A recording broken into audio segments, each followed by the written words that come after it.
So, look down here, right? Wheel is off the ground. I go to the top. I'm gonna lift the wheel. I don't think it's supposed to do that. Hey, look at my hands. Ran a 46 on that. Oh my gosh. Hi, welcome to the channel. My name is Aaron Dearborn. If you haven't already, please subscribe if you like this type of content. I'm going to show you guys a fix that I had to do on my 2005 ZX6R. Suspension cap broke on me during a track day while I was on track. Fortunately, nothing bad happened, so we're just going to go ahead and see how we can fix that and learn from it and do better next time. Hey guys, what's up? Today I'm gonna be taking care of that guy right there. I had a little problem with the fork cap. Fork cap is this guy. Something or other happened where basically that silver part and that gold part didn't stay together when I was at Barber. So you can see how it's a little bit different in height compared to the other one. That's an issue. So I think I found out what happened here. That cap is not connected to right here. So what happened was this guy right here is connected to this guy right here, which got disconnected from this guy right here. This is the actual cap that keeps everything in the fork. This is part of the dampening rod. Basically, the dampening rod comes down through there. You can see where it says hard, soft, tension, whatever. These threads right here connect to those threads in there. They weren't connected.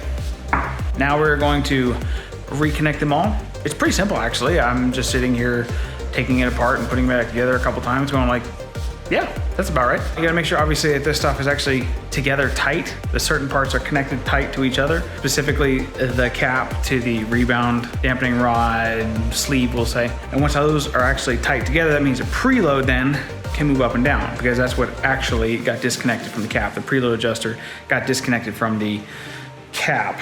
Anyway, I'm learning as I go on this.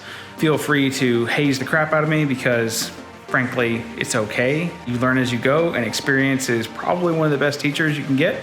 I'm not unfamiliar with mechanical things. You do need to have some of that. You need to understand what a torque wrench is and stuff like this. But basically what I'm trying to do is just show you guys that you don't have to be so freaking scared of working on your own stuff. However, some of you should not work on your own stuff. Please understand that. Okay, so we're all done.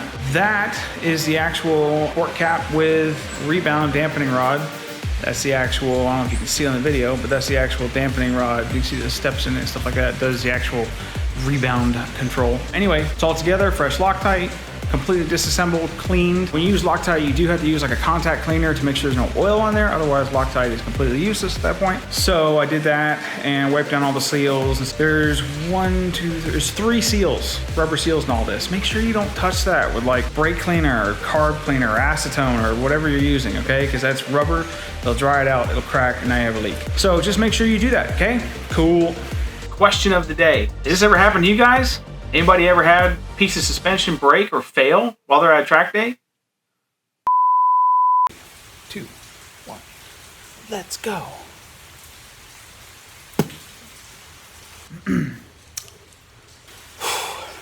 Blah, blah,